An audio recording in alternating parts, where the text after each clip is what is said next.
In a small town where the air always smelled faintly of rain, and time seemed to move slower than anywhere else, there lived a woman named Evelyn Okoro.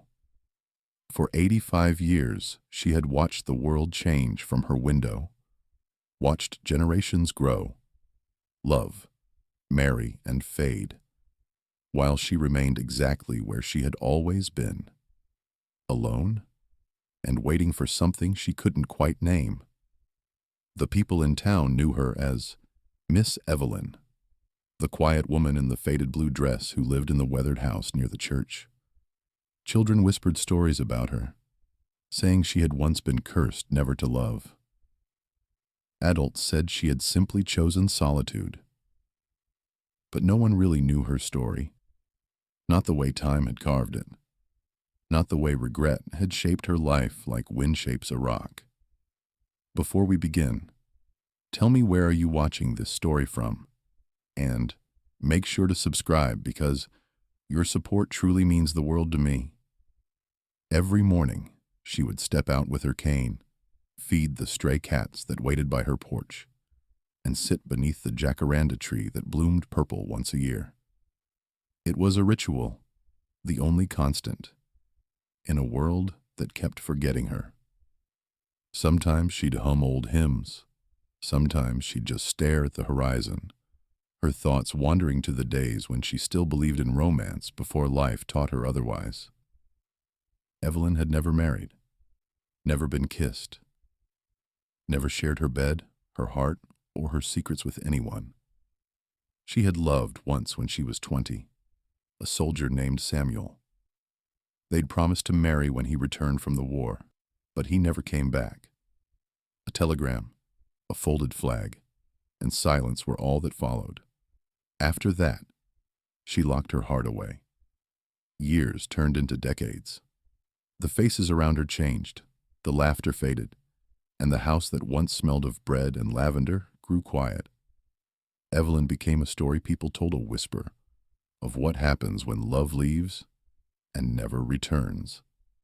Then, one rainy afternoon, something unexpected happened. A young man, Daniel Aboa, 24, newly graduated from university, and searching for a story to document for his volunteer film project, knocked on her door. His professor had given him an assignment: find someone whose life carried an untold story. At first, Evelyn refused to talk. She didn't like cameras, and she didn't like pity. But Daniel wasn't like most people who came to her out of curiosity. He didn't stare at her with sadness or treat her like a relic.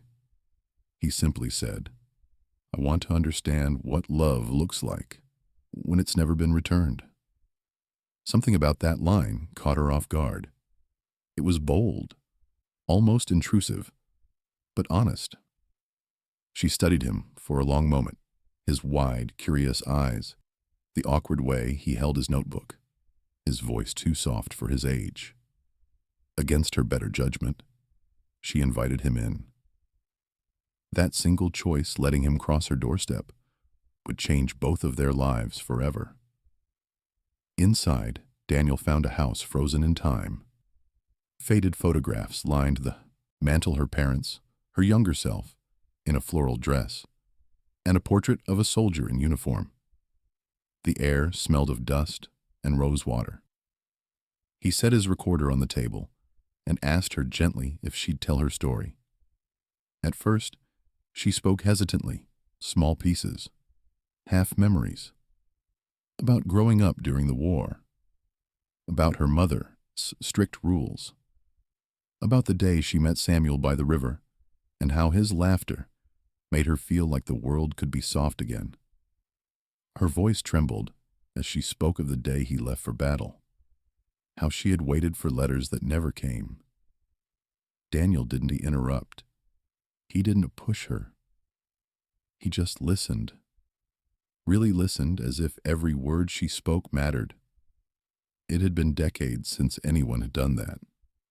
Over the next few weeks, he returned often, sometimes to record, sometimes just to help her fix small things. The squeaky window, the rusted gate, the leaking pipe under her sink. Slowly, a friendship grew between them, one built not on pity or obligation, but on a quiet understanding. For Evelyn, Daniel became a reminder of the youth she'd lost the energy, the laughter, the endless questions about life and love. For Daniel, she became something even more precious, a window into a kind of purity he'd never seen before, a life that had known longing but never bitterness. One afternoon, as rain fell softly outside, Evelyn said something that made him pause. "You know, Daniel," she began, her eyes distant, "I always thought I'd die without ever knowing what it feels like to be held by someone who loves me. Not romance, just warmth. The kind that tells you you're not forgotten." Daniel looked at her, the frail hands resting on her lap, the sadness that lingered beneath her gentle smile, and something stirred in him. He didn't have an answer, but her words stayed with him long after he left that day. That night, Daniel wrote in his journal, "Maybe love isn't about grand gestures. Maybe it's about remembering the ones the world forgot." The next morning, he returned with a bouquet of fresh daisies, the kind she used to grow in her mother's garden. Her eyes lit up when she saw them, and for a moment, the years fell away. They spent the day talking about music, her favorite poems, and the small joys that kept her alive through decades of loneliness. But, as their bond deepened, Evelyn began to open doors she'd kept locked even from herself.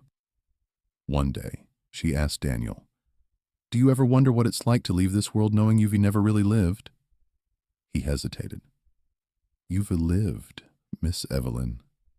She smiled faintly. "Existing isn't a living, child. I've been here breathing, praying, waiting, but I've never truly felt life." Her words hit him like a stone. It wasn't despair, it was truth. A truth so raw it demanded to be answered. From that moment, Daniel made her a silent promise. Before she left this world, she would know what it meant to feel alive. He didn't know how yet, but he would find a way. As the days passed, he learned more about her secret wishes, the small, innocent dreams she had buried long ago. To walk barefoot on the beach, to ride in a car with the windows down and music playing loud, to dance even just once under the stars. Simple things most people took for granted. But to Evelyn, they were miracles still waiting to happen. Daniel realized then that he wasn't just documenting her story. He was becoming a part of it. And in doing so, he was about to give her something the world had denied her for 85 long years. Not romance, not pity, but the one thing she had waited her entire life for. A final wish. A chance to live, even if only for a moment. As though she had loved and been loved all along, and so began the most unexpected friendship between a boy who wanted to capture life and a woman who had almost forgotten what it meant to live it. Neither of them knew it yet, but fate had already written the ending. In the weeks that followed, Daniel became a familiar figure in the quiet neighborhood. Every afternoon, the sound of his old bicycle rattling down the dirt road signaled his arrival at Miss Evelyn's home. Neighbors watched curiously from behind half-drawn curtains, whispering to one another. Some thought he was her grandson. Others assumed he was after her inheritance. Gossip grew like weeds, but neither Evelyn nor Daniel cared. For them, those visits were something sacred. A rhythm the rest of the world didn't understand. Their friendship blossomed in the most ordinary of ways. They drank tea together, laughed at old radio jingles, and shared memories that bridged 2 lifetimes. Daniel would ask about the world she came from, the dances, the courtships, the faith people carried back then. She would smile softly and say, "People used to write letters, not messages. They waited. They dreamed longer. He realized how different love used to be: patient, tender, slow like the turning of seasons. He wondered how such a gentle woman had spent 8 decades waiting for something that never came. One afternoon, he finally asked, "Miss Evelyn, if you could change one thing about your life, what would it be?" She was silent for a long moment. Then she whispered, "I would have said yes." "Yes to what?" "To living," she said simply. "I said no too many times. I thought waiting was a kind of virtue. I waited for love, for the right moment, for someone to see me. But life doesn't wait, Daniel. It moves, with or without you." Those words sank deep into him. That night, he lay awake replaying them in his head. Somewhere inside, he decided that this woman who had spent her life watching others live deserved one moment of her own. Not pity, not charity, but a memory that belonged to her. The next day, Daniel arrived earlier than usual. He found her sitting by the window, a book open in her lap, though her eyes weren't reading. "Miss Evelyn," he said gently, "what was the happiest you've ever been?" She looked at him with that faraway gaze again. "The day Samuel told me he loved me. We were sitting by the river. He gave me a yellow flower. I pressed it in a book and kept it for years, until it turned to dust." Her voice trembled, but not with sadness, with gratitude for the memory itself. Daniel leaned forward. "If you could relive one moment, any moment, what would it be?" She smiled wistfully. "The one I never had. My wedding day. Not for the ceremony, for the feeling. To wear a white dress, to walk through laughter. To be told I was beautiful, even if just for a day." The air between them grew still. He didn't respond, but something changed in his eyes, a quiet determination. He excused himself soon after, saying he had some errands to run. Evelyn thought nothing of it, but Daniel had a plan forming, one both simple and extraordinary. He spent the next few days asking around the community center, the church, even a local seamstress. Slowly, piece by piece, he began to build something she would never expect. Meanwhile, Evelyn noticed his absences. She missed their daily conversations, though she didn't say so. Loneliness had become an old companion, but Daniel had stirred something different: anticipation. She found herself waking early, brushing her thinning hair, straightening the lace on the tablecloth, just in case he came by. For the first time in years, she felt a reason to wait. When he finally returned, he carried a small wooden box. "I have a surprise for you," he said, his grin wide and mischievous. Evelyn frowned in curiosity. "What have you done now, young man?" "Nothing bad," he said. "Just something you once dreamed about." He opened the box to reveal a delicate pearl hairpin, the kind worn by brides in the old days. Evelyn's breath caught. "Daniel, where did you get this?" "I borrowed it," he said, "from the church. They used to use it in wedding plays. I thought maybe you'd like to wear it." Her eyes glistened, but she laughed to hide it. "You read too much." "I'm not done yet," he said. "I want to show you something tomorrow. Will you come with me?" She hesitated. "I can walk far, Daniel." "You wouldn't need to." He smiled. "I'll handle everything." That night, Evelyn sat awake, her heart racing with a feeling she hadn't known in years: excitement. She didn't know what he was planning, but it reminded her of a time when the world still felt full of possibilities. The next morning, Daniel arrived with a small borrowed car. He helped her inside, wrapped a shawl around her shoulders, and told her to close her eyes. As they drove through the dusty road, she could feel the wind brushing against her face, carrying the scent of earth and jacaranda. When the car stopped, he said softly, "You can open them now." Evelyn's breath hitched. Before her stood the old church where she had once sung in the choir as a girl. It was decorated with fresh flowers, simple white ribbons, and sunlight spilling through the open doors. Inside, a few kind neighbors, some who had gossiped about her for years, now sat quietly, curious, watching in silence. She turned to him, confused. "Daniel, what is this?" He smiled gently.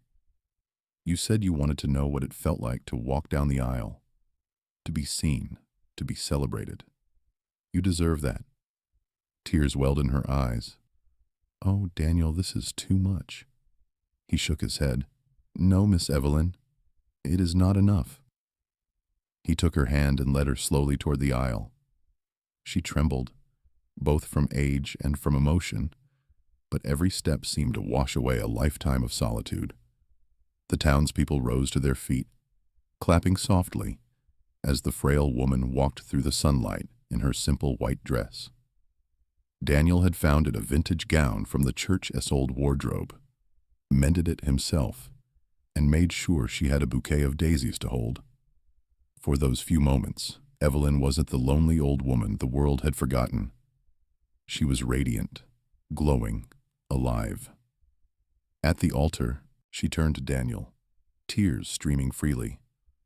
"You don't know what this means to me," she whispered. He smiled, his own eyes glistening. "I think I do." They stood there for a while, surrounded by silence and sunlight, as if time itself had paused to witness something sacred, not a marriage, but a promise fulfilled. After the ceremony, Daniel wheeled out a small radio and played one of her favorite old songs. He offered his hand. "May I have this dance?"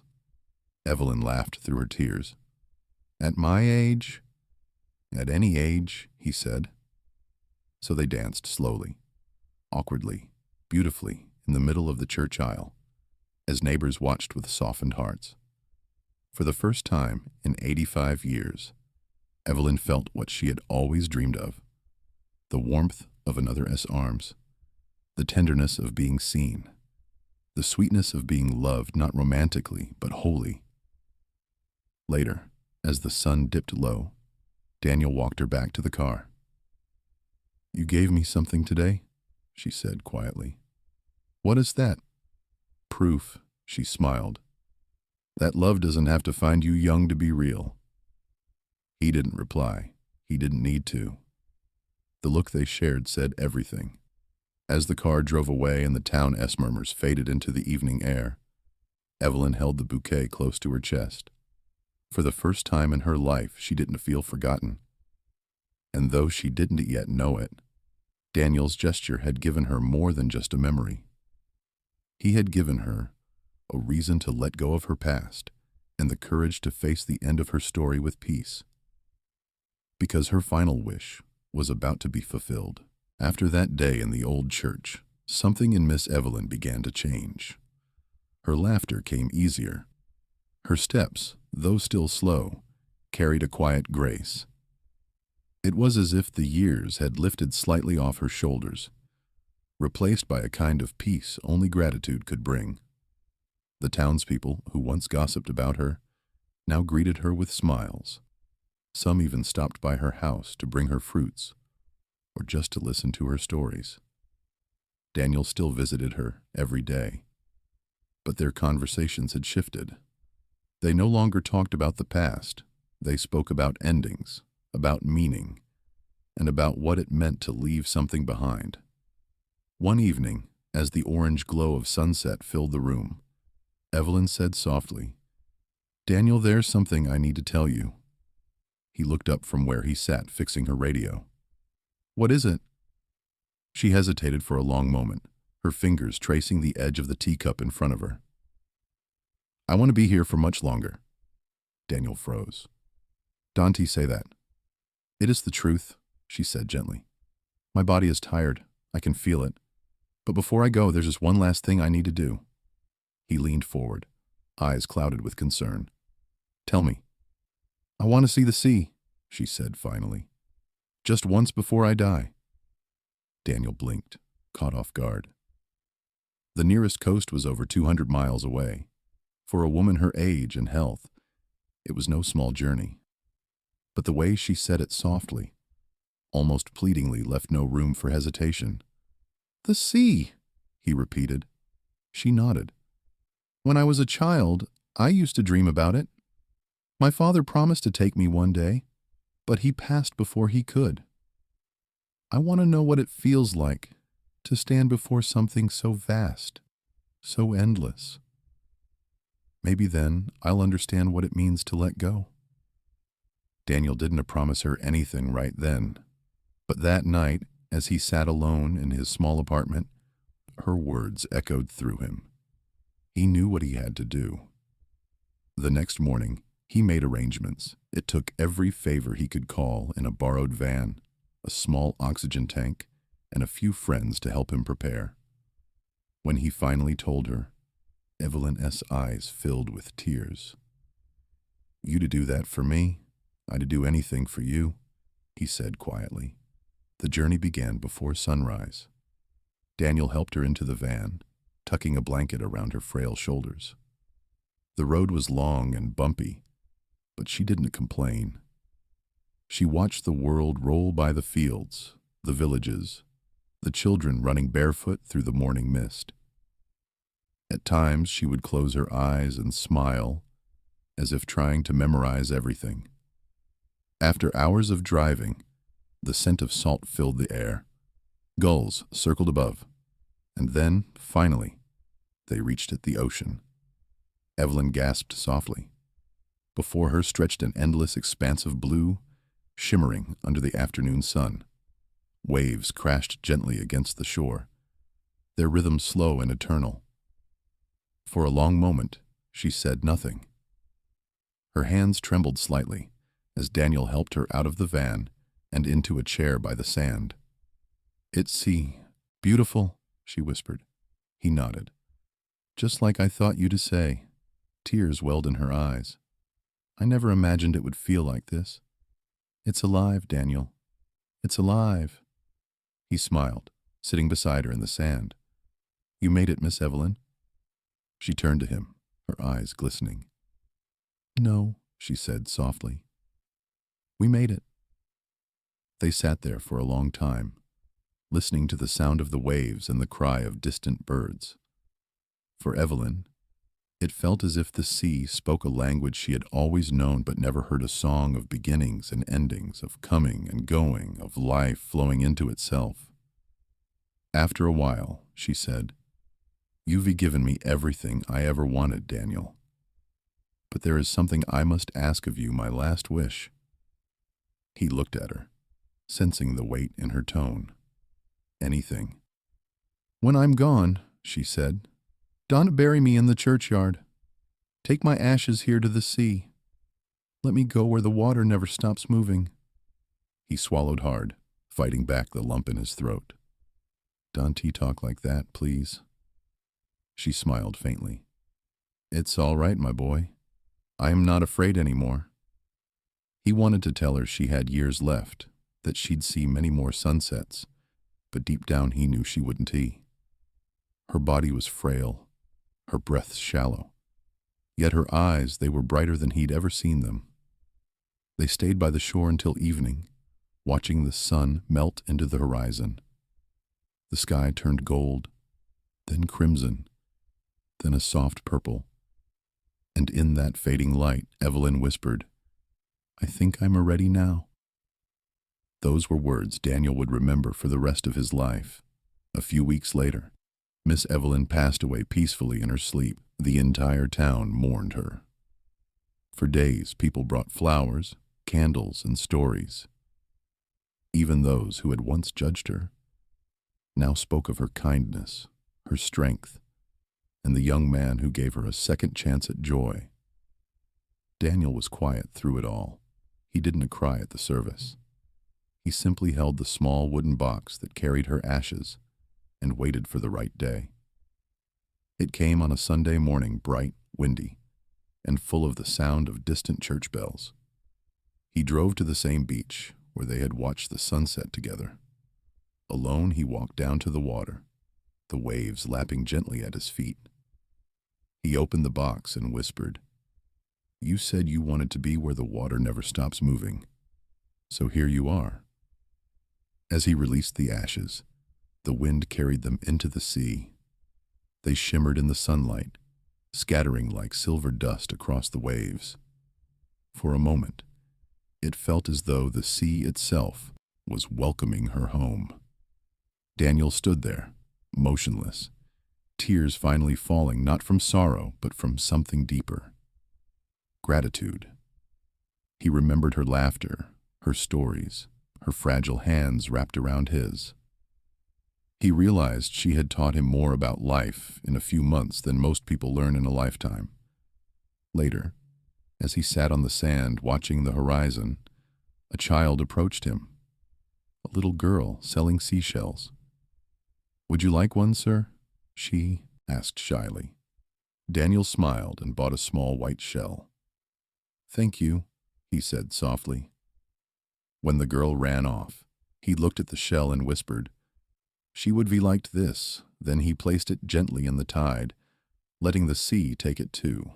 From that day on, Daniel visited the beach every year on the same date.